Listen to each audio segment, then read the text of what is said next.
Hi there, Donat Planter here again, Homazuma, where of course we help you build wealth around your house. So this segment is going to talk about, we're going to cover profit. And well, what's profit? What's that, right? This whole thing about, you know, making money and profit and it's just a peculiar word. So let's just kind of go over what profit really should mean to you. So we just put the basic elements of what people think of as the components that affect profit. So you've got materials, you have manufacturing, you have overhead, you've got packaging, marketing, and delivery. So this is all kind of stuff that when you put it on Google and you're checking about your business and figuring out all of these things, how they're going to fit. Well, let's go back to our baking cookies example, because it's simple and there's really no difference between baking cookies for business, whether it's one cookie or 10 million cookies or auto manufacturing or you name it. All these things apply. So let's go step by step. Now we've got materials. So for cookies, what is it? It's ingredients, right? Let's use a different color pen here so that we can highlight that a little bit better. So we've got ingredients there. So for manufacturing, what do you need? Well, you need equipment. So in this case, it's an oven. So what's your overhead? Well, it's electricity probably. Or gas, if you have a gas oven. Packaging. Well, you can go down to your local craft store and get some boxes and paper and string and stuff like that to make your package look really, really cool. Marketing. Well, that's just a fancy way of saying how are people going to find out about your cookies, and your cookies are the best cookies because all your friends tell you so and your parents tell you so. Well, marketing. Well, it doesn't have to cost a fortune. You don't have to spend $100,000 on a TV commercial. You can send out emails. Tell your friends, family. What else can you do? Skillshare, right? Show the world how you do it. Use Shout. You can put it on local online ads. Local grocery, talk to your local grocer. Or even bakery. They might even sell your products. All your local stores. All of this has one thing in common, and that's it's free. Zero budget requirement here, right? Free. So now we're talking about delivery. Well, are you going to FedEx your cookies? No. You're going to ride your bicycle or drive your car. So that's you, and that's probably just gas that you have to pay for. So there's one other component that's missing here that most people don't think about. And really don't think about. It's the value of their own time. And that's labor.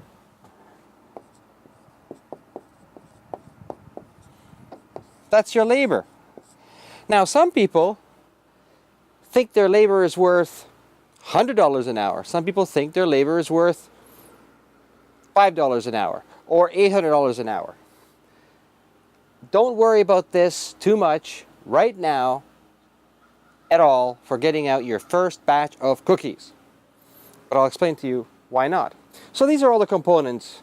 And once all this stuff gets sorted out, you'll know if you made a profit or not. Because rest assured, the first thing everybody's going to ask you, all your what would be called your wiser advisors, all your friends and family and everybody else who probably know somewhere between nothing and a little about business.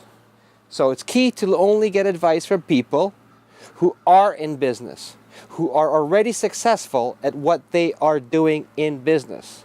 Never take advice from people who are not in business about business. You don't take medical advice from someone who's not a doctor. You don't take dental advice from someone who's not a dentist, or accounting advice from someone who's not an accountant. Why would you take advice about business from someone who is not in business? Makes sense, right? So, anyway, so let's drill down a little bit. You've made your cookies and you've got your first batch. and you sold it. You sold it to on consignment to a local coffee shop, and they sold out. Did you make any money? Let's find out. So let's say your ingredients here cost you $5. Your electricity for your oven or gas, let's say 25 cents. Now, we have a tool on HomeWithZuma where you can calculate how much electricity you use exactly. Really cool.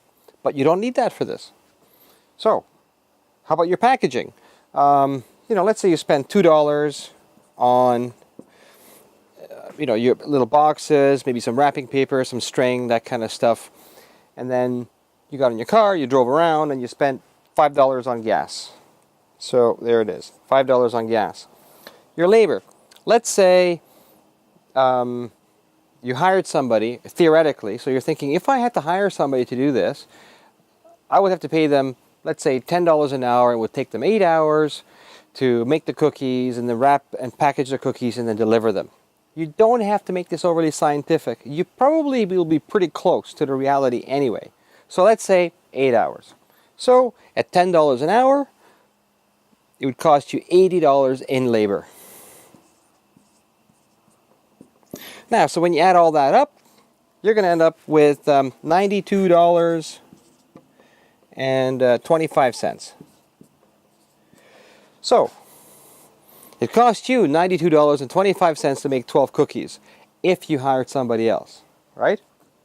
And you sold 12 cookies at $2 each, so you made 24 bucks. So, what does that mean? That means $68.25. You're in the hole. You just lost $68.25 making some cookies. This is bad business, right? Wrong.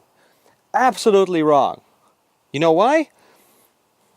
Why it's not a loss? Nope. Because what you have done is you have proven your product.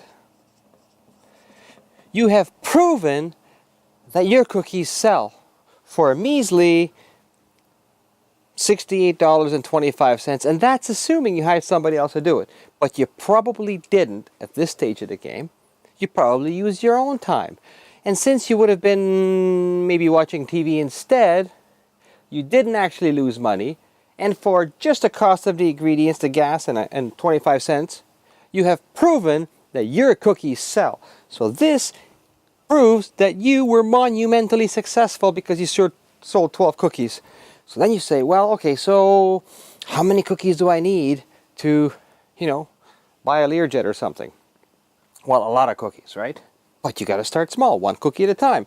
So let's say you know that $68, it costs you $92.25 for all of these ingredients if you spend $80 on labor. And let's say you figure, okay, I'm worth $10 an hour for this, and I'm going to pay myself $10 an hour. So if I had to pay myself $10 an hour, because I own the company, my cookie company, it probably wouldn't take me much more to make 48 cookies than it would take to make 12 cookies, especially if you're using a press, or to package it, or that many more ingredients.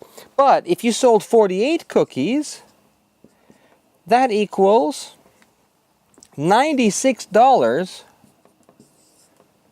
Ching-ching at the cash register, which means that as soon as you sell 96 cookies, you're actually starting to make some money and paying yourself for it. So you are very successful at selling cookies. Now, what you really have to remember is whether you're making cookies or whatever you're doing, whatever type of business you're running, think of it as one cookie at a time. Don't set up a giant shop and buy 3 ovens, or if woodworking, and you're making chairs, 1 chair. That's all you want to sell first. If you get orders for 5 chairs, then you think about how to do that. 10 chairs, 20 chairs, 100 chairs, whatever. 1 cookie at a time, and you will be successful. So just say screw it and do it. Catch you on the next one.